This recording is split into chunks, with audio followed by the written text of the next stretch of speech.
Hi, good morning, everyone. I just sent a message to Anne. It looks like the camera sharing has been disabled, so I'm going to see about getting that turned on because it looks like we're right at our starting time. Oh, there we go.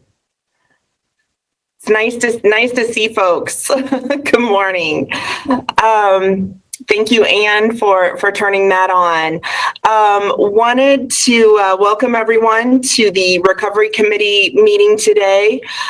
We've got still some positive numbers and looking forward to reporting out on everything. I did not receive any additional agenda items. Does anyone have anything they want to make sure we discuss today? All right, well, if something comes up, please send that my way in the chat or wave or somehow show me that we need to talk about something. So let's go ahead and get started, Steve, with an update on the data.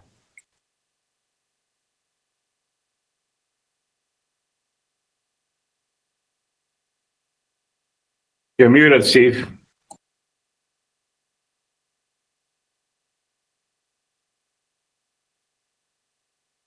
There we go. All right.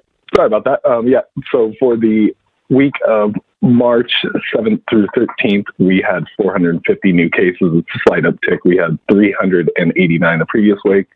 That took our daily average to 64. It was 56 the week before that. Of those, 331 or 74% were confirmed, 72 were probable, and 47 unassigned. For our 2-week total, that puts us at 839. That's February 28th through March 13th. That is slightly lower than 973 the previous 2 weeks. For age groups, it's pretty much the same as we've been hearing the whole time. A slight uptick in those 10 to 19, that's 15%, 19% for the 20 to 29-year-olds, and 20% for the 30 to 39-year-olds. There are still very low numbers for those over the age of 80. There were only 6 reported cases for those 80 to 89 and 2 for those over the age of 90. For race, it's about 82% white. For Hispanic, there's about 4%, so 19 individuals. 3% for Black, 1% Pacific Islander, 4% Hispanic, and 3% Asian. For our rate per 100,000, we are down to 163. It was 189 last week. Hospitalizations remain flat. There were 18 new hospitalizations reported last week. There were 18 the previous week. Deaths have gone down significantly. There were only 3 new deaths reported last week, an individual in their 70s, an individual in their 80s, and an individual over the age of 90. There were 10 deaths reported the previous week. Our testing is looking pretty good. It's about flat. There were 5,466 tests taken last week, and those are the PCR tests. Our average is about 780 per day. That's a slight decrease from 856, but our test positivity has gone down a fair amount at 6.5%. It was 7.3 last week. Our healthcare system readiness is looking pretty good for the number of staff beds. There are still 1,055 available. For licensed beds, that's 1,501. The total census for staff beds is at 78.3%. For licensed beds, it's 55%. The total COVID census continues to go down to 3.7% for staff beds and 2.6% for licensed beds. So looking pretty good.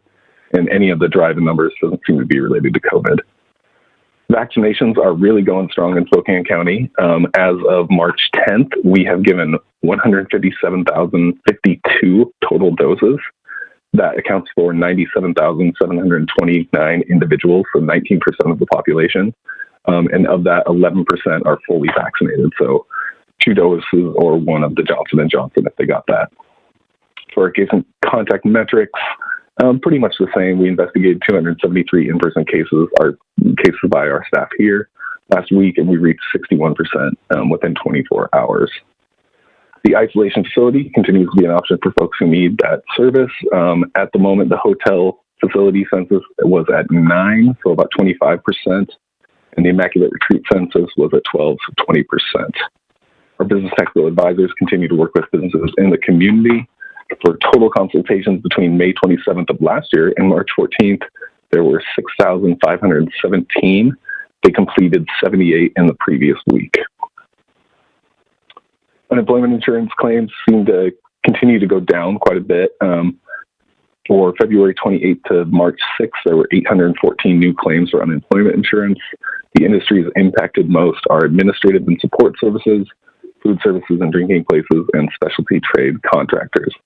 And then finally, continuing the really good news with the long-term care facilities, we had 0 new facilities reported last week to be in outbreak status, and we actually dropped a few down, so there are only currently 6 active outbreaks in long-term care facilities. And that concludes my report. Is there any questions?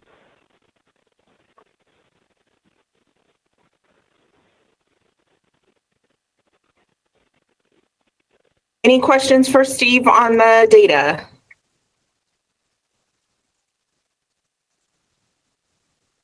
All right. Dr. Velasquez, do you want to kick off your report? Morning, everybody. Actually, I see some smoke down here, but it seems to be from construction equipment, not I'm always looking for when I hear fire trucks going around. Good morning, everybody. I think a couple of things that I wanted to share with the group. One is, as you all know, we are making progress towards phase 3, and I appreciate everybody's input.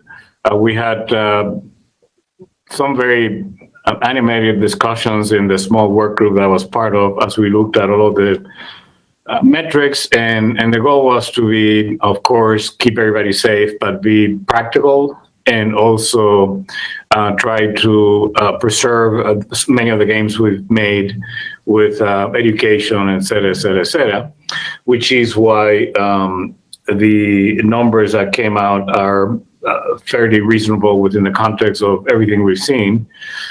And I was particularly happy with the 200 per 100,000, just because that was my contribution to this conversation. The initial number was closer to 100, but we talked about it, and 200 per 100,000 seemed to be a more a reasonable number for the state and for counties. So the reason why I bring that up is because there's a few things that we need to keep in mind as we look at that progress. Because like any other progress, you want to preserve that progress and build upon it. We don't know what the next phase or stage or whatever we're going to call the next one. There was talk about longitudinal perspective, meaning what's the end point, and can we reverse engineer backwards from that so we know what is it we need to look at. But we're not there yet. But we do have good guidance, at least for the foreseeable future, with phase 3. A couple of things that we need to keep in mind. One is we did identify the first B117 variant in Spokane County last week.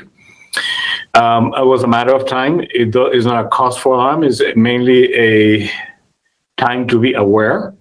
And as many of us, and I heard the mayor's press address the other day for the 1-year anniversary of the whole process, and the statement is as important today as it was in the last few months.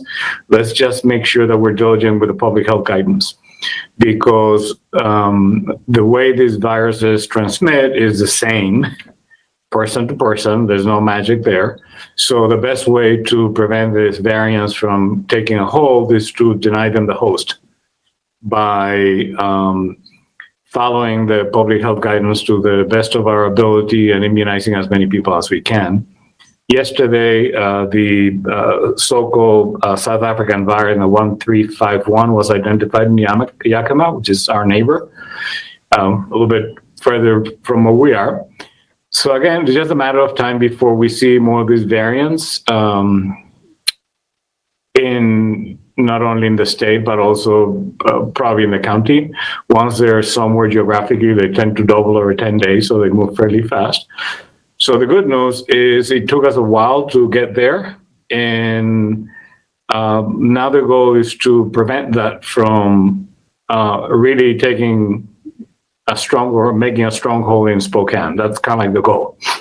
And we're going to do that by staying very diligent. So that is a good thing. And if you're going to look at our numbers, it does tell me that we are doing as much as we can in the community to stay where we are and to make progress. I've talked to a lot of business owners over the last week or two, and they're ready to go, and they're ready to do a little bit more, but they're going to be very diligent.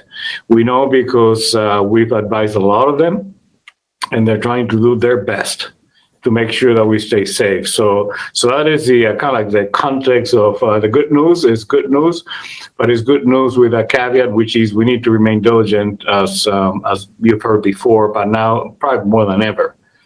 Now, the testing that Steve mentioned is diagnostic testing, and that obviously goes down kind of proportional to the number of either new cases or those cases that we presume may be positive.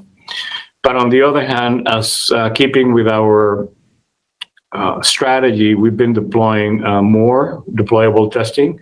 I can tell you that by Monday 15th, we had deployed 8,196 tests out of here, out of the agency, and that doesn't take into consideration some of those entities that we have helped get them set up so they can get their antigen testing directly from the state. So it's a lot more than that. And we're using that for surveillance. We're using that for early warnings. We're using that for some of the high risk areas. So we're going to keep doing that because it's important that we keep doing that to make sure that we pick up any early signs of transmission. Then lastly, I want to talk a little bit about education, and I'm going to mention healthcare workers and children and adolescents kind of on the same breath, although they're not the same. But the reason why I want to say that is, as we all know, the governor has set forth some guidelines for in-class or in-person options for all students, various stages between April the 5th and April the 19th. And if you recall, April the 5th is the day that we had targeted in Spokane back in January.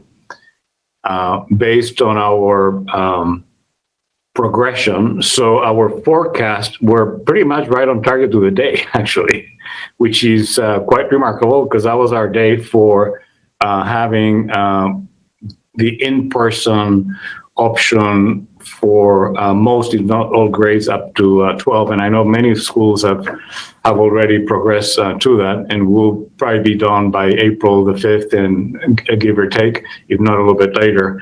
So that tells us that independently, the governor's advisors and us kind of like looked at the data and came up with a similar conclusion that we needed to move forward. And that was probably the timeline to move forward with.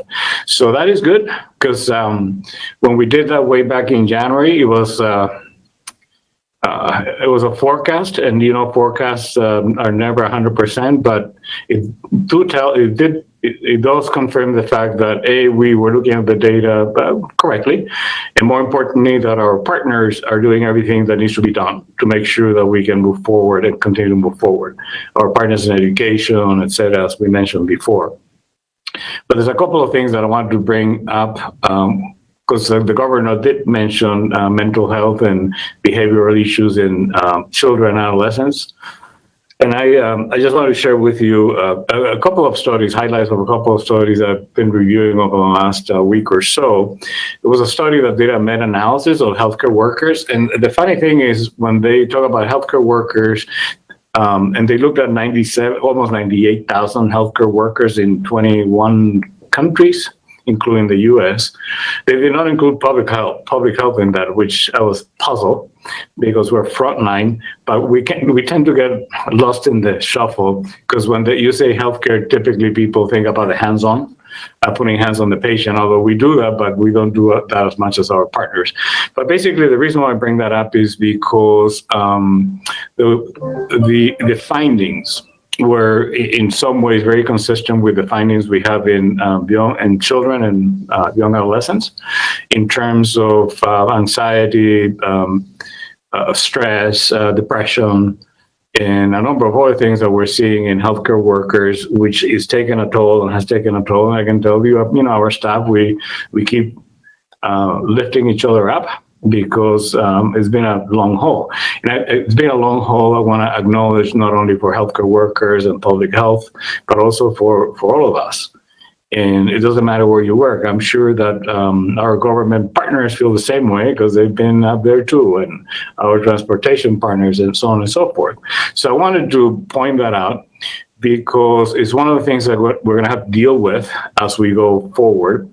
And one of the goals that we always have is what can we learn so we can apply it the next time that something like this happens. And I think managing that mental health aspect is one of the areas that we've learned a lot and we need to apply those learnings. I want to talk a little bit about children and adolescents. We've mentioned this before, but I've been reviewing some of the literature that is coming out globally. So this is not a US issue. And by the way, the healthcare workers, the most positive findings were in the US as compared to any other country. Just wanted to point that out. In terms of, it's not a good thing to have higher levels of depression, anxiety, etc. But we kind of fared a little bit better than most other countries. That talks about resiliency, that talks about what we've done as a nation. And we saw that here in Spokane. We, lifted ourselves up and kept going forward. But I wanted to show you a slide, and Annie's going to put it up because I think when we talk about children and adolescents, we have to remember that these are people that are still developing, and they're still developing, physically, mentally, behaviorally, and so on and so forth. And this came out of a study that was published in Neuropsychopharmacology and Biological Psychiatry, which is a journal that focuses on the interaction of, the physiology and the neurobiology and how they interact together. And I'm not going to go through all of the findings here, but there were a few things that I found that caught my attention. So we've talked about the fact that if you look on my left, which is probably your left also, there are some behavioral and social immediate consequences of everything that these young children and adolescents have gone through. And we talk about that, the behavioral issues and anxiety, depression, and etc. But there's a number of other things that are a little bit, can be deeper or have deeper consequences. So as an example, when a younger person is faced with what's prolonged stress, it does impact their central nervous system and external endocrine system axis, which is one of the things that modulates a lot of things. And we are seeing that when you look specifically at stress hormones and cortisol and other things along those lines, that axis has been disrupted and is causing some sequela that we were not thinking about perhaps before, such as this prolonged stress. It blunts your emotional response. It kind of blunts a little bit your immune response. It causes, for example, the intake of high caloric foods, which is a preservation mechanism. And we already have an issue with obesity in the country. So everything from nutrition, sleep patterns, behavioral aspects for many of these children and adolescents has been impacted, and is not in their heads. Is actually a physiologic process that has been stressed to the point of almost breaking it, which is why it's so important, going back to education, that we try to preserve that balance. Because being in school is not just about learning history and science and math. Being in school is about developing your social, behavioral, and cognitive skills that are going to serve you for a lifetime. And one of the concerns is that when you, for example, disrupt this pituitary adrenal axis, one of the things that we've seen is that there is the potential for behavioral and or mental health issues later in your life. because causes long-term damage. So I just wanted to bring that up a little bit because we need to, now that many of the students are back in school, we need to make sure that we're not only tending to their academic needs, but we're also tending to their other needs. And I think that's true of all of us. If you look at the statistics of children, women, those that live alone, have been disproportionately impacted in terms of behavioral and mental side effects of the pandemic. So we have to watch out for each other. I think as we start to reopen, now is the time to be neighborly, safely, of course, following the rules. But we as people need to kind of help each other get through the rest of this pandemic and be ready for whatever we have next. So I'm going to stop here and see if there are any questions.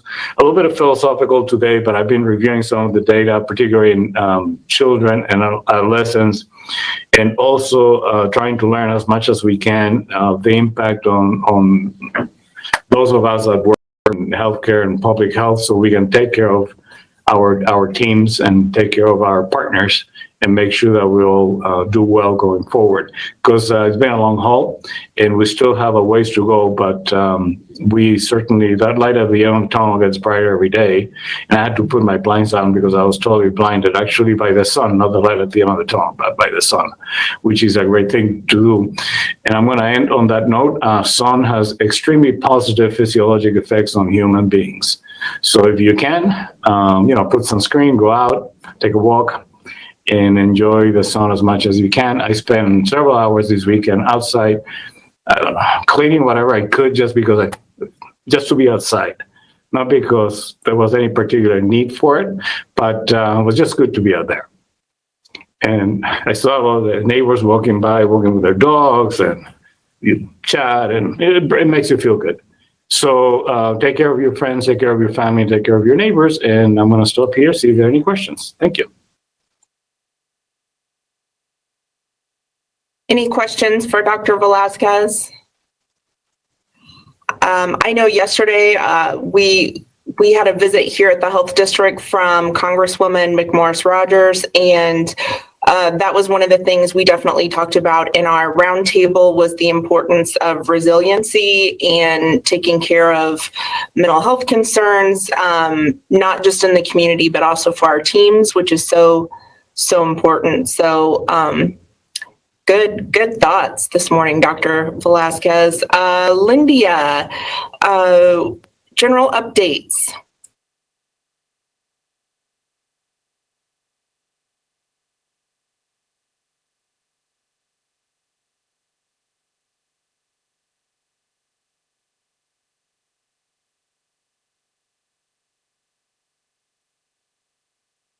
We can't hear you, although you seem to be muted. Is it happening again? I think this happened last week. While Lindia works on that, Kara or Alicia, do you want to talk about any updates from GSI? Hello, good morning. I don't really have any updates, and Alicia is on a well-deserved vacation. So we are, I guess, the update that I'll share is we're kind of awaiting to see if or how GSI will be involved with any kind of dissemination of the federal dollars. Can you hear me today? It's very slow and very rough. Seems to have.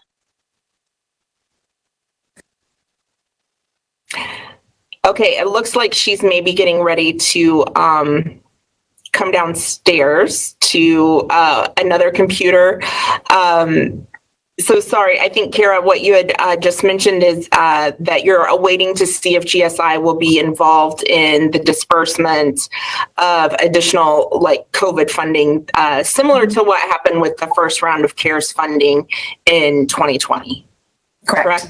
Okay. Correct. Yes. So Yes, and I think that that's another area that the health district, we are still monitoring how the funding is going to come to us from the different funding sources, because, and I know this will actually lead into part of what Lindia was going to talk about, is that, with the numbers starting to decrease, it's spring, we're all kind of monitoring, but there's still response and response recovery that's going on. And I see Lindy is now in Dr. V's office, but we're still in it for a while. And I know that's part of what Lindy is going to talk about, is that it's, even though we're starting to get these feelings of hope, this optimism, we've still got to be pretty diligent about making sure we plan and then have strong plans for how we step down, because that's still a process. It's not just an immediate thing. So, okay, Lindia, hopefully I've set that up for you. And Nice job. Anything else, Kara? I should check with Kara. Anything else? No, I'll just say we're working with our lobbyists too to identify some creative ways that the funds coming to the state could be used in a perhaps a special session, depending on when that money comes in, and looking really forward to resiliency projects as opposed to kind of the hopefully most businesses right now are in a stable mode. And reopening. So we're looking to kind of how do we drive that resiliency going forward and into the future. Very good. All right. Thank you. So good morning, everyone. It looks like I need to put a request in for a new computer. So as Dr. Velazquez had talked about, we are planning for moving into phase 3 on March 22nd. And as new guidance comes out, a lot of our work focuses then on making our guidance on our website and information to the public current. So there's that waterfall effect that we have that puts us in kind of a new phase of work. We know that we're waiting for the school guidance to come out and update all the superintendents and everything on that. So on Thursday, the governor did announce that we'll be moving into the phase 1B tier 2 group for COVID vaccine, and that starts actually this Wednesday. So that was a little bit of springing it on us, and we had to gear up again to modify guidance and get ready for that movement. Really looking at populations that we want to make sure gets vaccinated. Department of Health has reached out to us, and actually every county in the state around the incarcerated, and are concerned that they may not be able to get vaccinated as fast or as quickly as others. And so we do have to put a plan together on how that will happen and turn it into the state.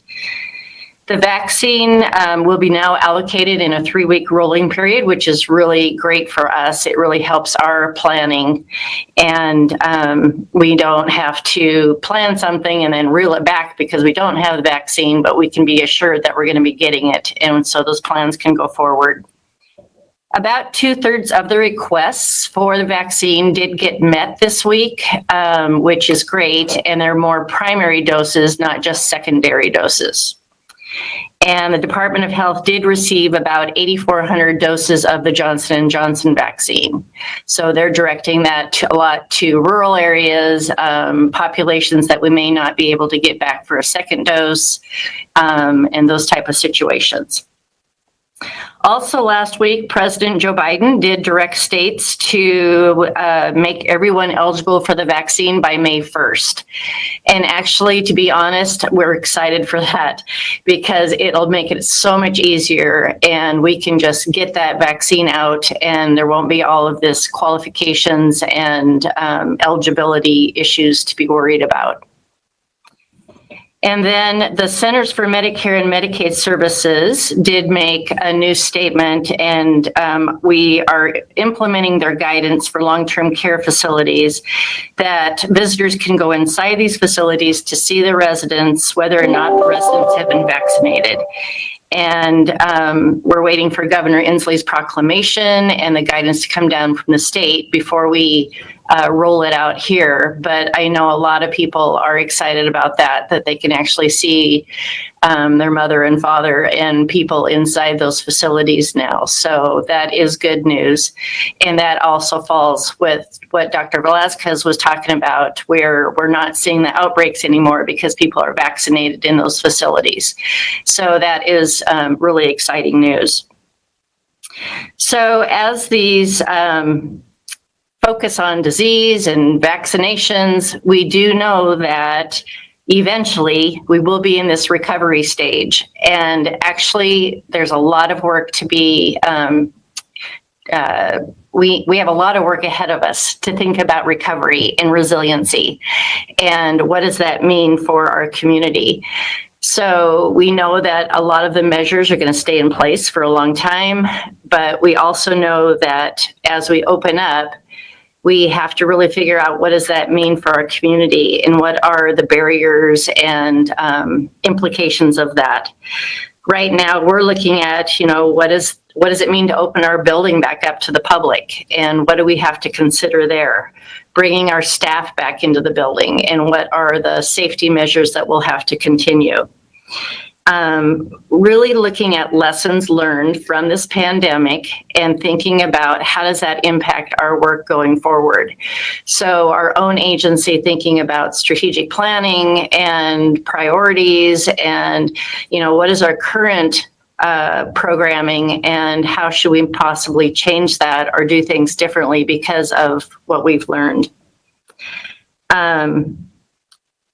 So we know that funds are coming for economic recovery, and I'm sure on Wednesday, Mayor Woodward is going to be talking about that. And as a city and county, I'm hoping that we can all work together on this resiliency for our residents. And with using an equity lens, using a health lens, and knowing that economics equals health and housing equals health and childcare opportunities and all of that, it all works together holistically. So also really thinking about the groups or populations that we need to really make sure are a part of this economic recovery.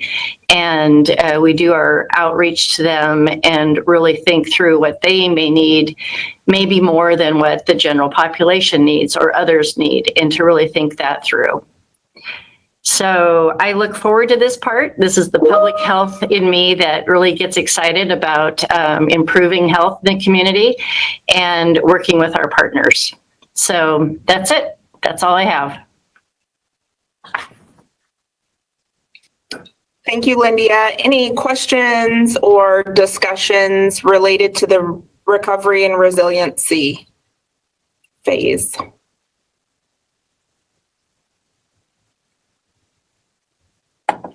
All right. Lindia, did you want to, thought you were going to share something else. Okay, very good.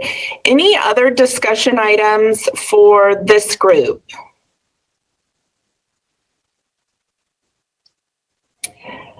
All right. Well, I'm not seeing any. Oh, Katie. Yes, thank you, Amelia. Just a question about between the county and the cities that we have in our jurisdiction and the health district and everything. And I know Medical Lake's on this call as well as many other jurisdictions.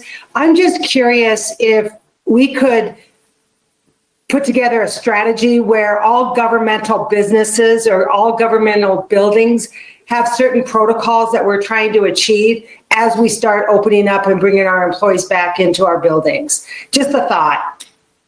Just some basic guidelines that we should be paying attention to.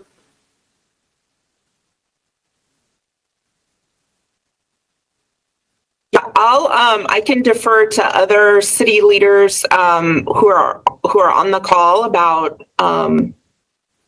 your thoughts on that.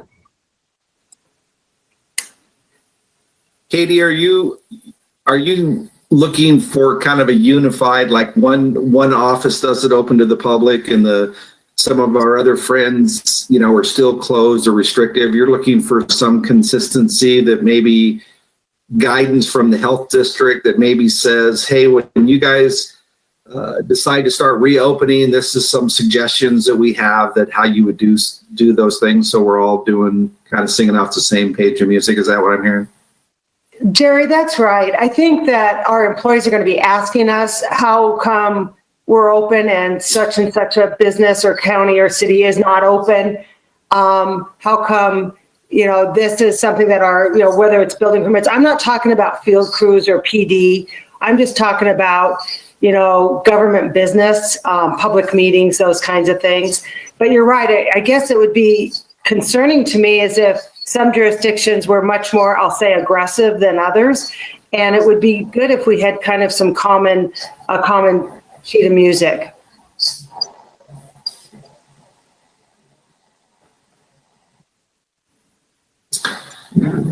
Yeah, that's a good discussion topic. I don't know, Amelia, I don't know how much guidance, we can lean into the health district. We're asking all of our separate department heads to come up with a recovery plan.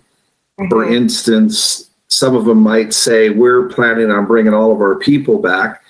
And if their people have been telecommuting for a year, the question we're going to ask is, why is that exactly? Or are you really going to bring them all back? And we're not sure that the folks that used to come down to the courthouse to do their business, we're anticipating at least 30% of those folks will never be back again, because they found out they didn't have to fight parking and they can do it online. I mean, we've got a lot of things department by department to try to figure out, because even within the courthouse complex, we want to be consistent. We don't want the courthouse opening and having, public works building closed and that kind of stuff. So, but how we do that regionally is a good, I guess we could share information or, yeah. So it kind of, I kind of feel like there's two things, right, that I'm hearing is, so, we know that DOH will continue to put out guidance related to, how different buildings open up and those safety measures, right? Those are all kind of within those phase documents. And I know that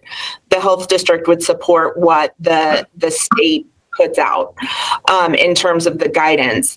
I think that one of the hard things that, and it's not, I think it's a good discussion for us to have, but trying to figure out from those different areas. I mean, even here at the health district, similar, to what Jerry's saying, we have some services that really, because of the type of service that they are, never weren't here. Like that's a double negative somehow in there, right? But like our treatment services program, because of the service it provides to the community for medication assisted treatment, we've been here and been operational. I think it's going to be figuring out, what are the other things and how we phase those back of, our and figuring out like how it works in each department, which is why, I think that some of that's going to have to be internal, but then I think that the overall guidance of, like what the state puts out and then how the health district can support that is the other part of that conversation, right? Because each municipality or each organization probably has things that they do differently. Or, like here, we now have a process where you can get a birth or death certificate online, right? So we changed some processes to meet some of the needs because of COVID.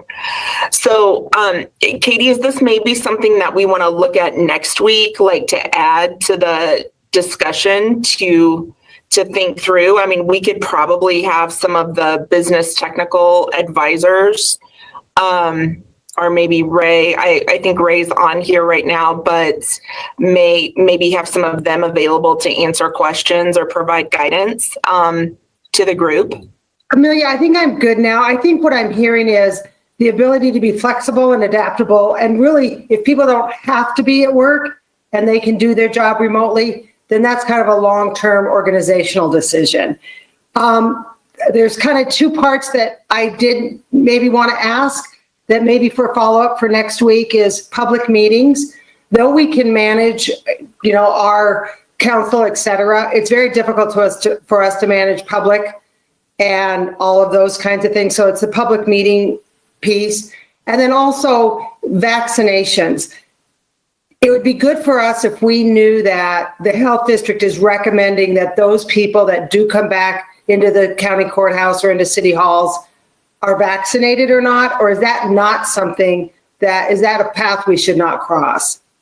I saw Linda make a comment related to vaccinations, and quite frankly, I don't know if it's a HIPAA issue where we can even ask our employees if they've been vaccinated. Linda, she probably can't chime in on that. I think it's up to each employer to determine if they're going to require vaccination. If it is something that is required via employment, if it's something you require, employees can tell you if they've been vaccinated or not, or bring in proof of vaccination.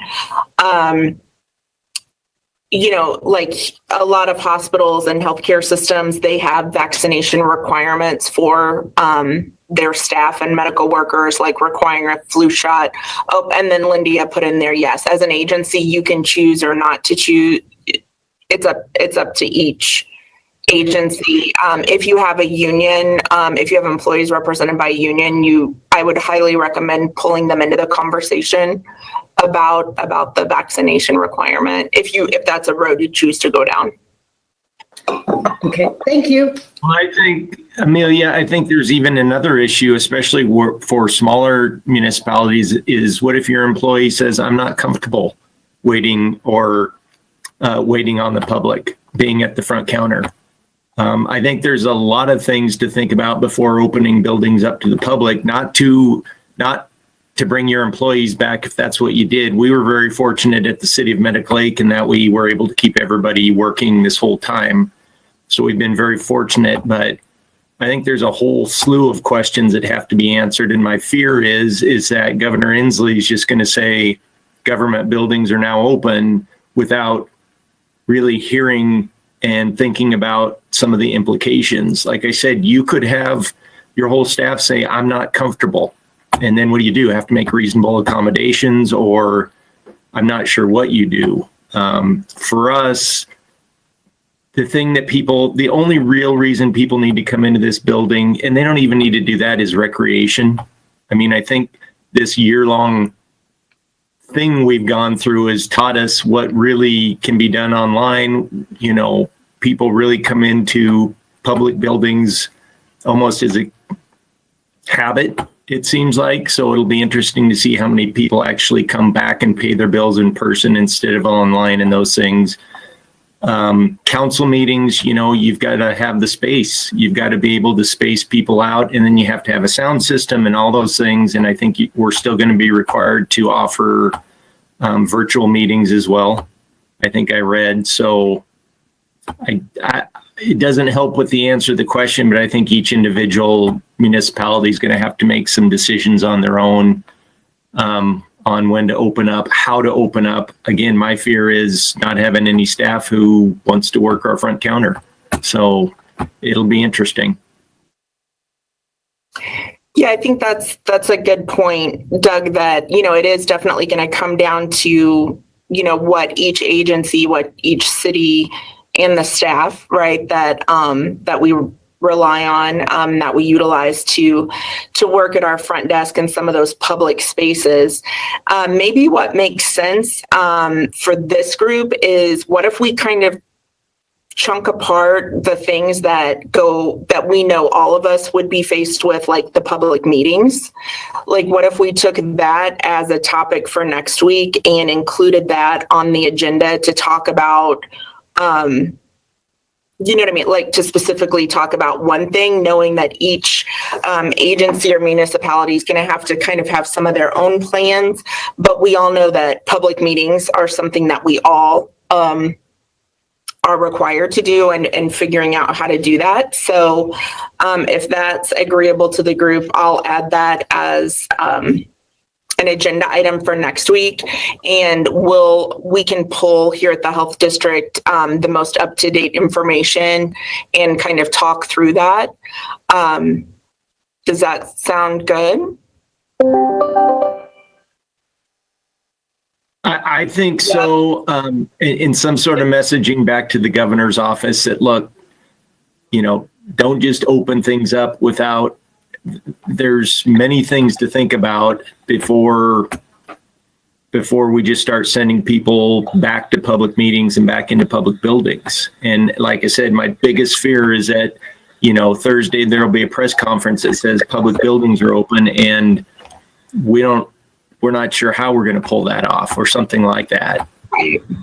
Yeah, no, Doug, we definitely hear you. I know at the health district, we have been advocating to the governor's office and to DOH that we be part of some of those conversations. Obviously, sometimes that's out of our control. But yeah, no, I think the more local input that DOH and the governor's office can have is helpful. For sure. Yeah, I totally agree. So I've added the public meetings onto the agenda. And if anybody thinks of other areas that we know all of us, would have to share in like public meetings, shoot me a message, an email, and I could add those in as well. But I'll definitely get public meetings on there for next week. Anything? Amelia, this is Josh. I was just going to tell you, probably starting back in about May, we at the county, we've been having a meeting every other week with our department heads and our elected officials at the county via Zoom, talking about when things do open, what does that look like within our agency at the county? I mean, it's been beneficial. It really has, because we've been hearing from each of the department heads, what they're hearing from their employees, and as we've things have come along, it looks like okay, opening up more is on the horizon here. We've kind of driven home the point. We at the county, and I don't know for each of the individual cities within the county, but we spent a great deal of CARES dollars on both hardware and software to allow for telecommuting. And so we're telling folks, we don't want to see that those laptops, that new technology just put up on a shelf and bring everybody, 100% of our employees back. So we're saying, if your employees and your departments are able to telecommute because all they need is a computer or a phone, let them do that. This is something that can be beneficial for a recruitment tool and for a retention tool. We're seeing so many major companies that are moving to a telework model, and we need to keep pace with that if we want to keep qualified and high caliber people employed with us at the county. So I would encourage you, if you have the capability and the time to have kind of periodic meetings with your department heads and elected officials within your municipalities, you get some great information from each of those individual partners on how realistic that is to move to or to remain at a telecommute status long term. Yeah, definitely. Good points. I know part of our planning here at the health district, we have, we're working on a communication and change plan, which is something that we utilize to kind of give dates that staff need to be looking for, and information on where they go for questions and all that good stuff. So yeah, I definitely think if you haven't started having those conversations with your staff, it's probably about time to start having those, and even looking in kind of what is your continuous operation plan, your COOP plan, if that can be helpful as you figure that out. So very good and very good discussion. So I'll add the public meetings, and if there isn't anything else, I think we're ready to adjourn.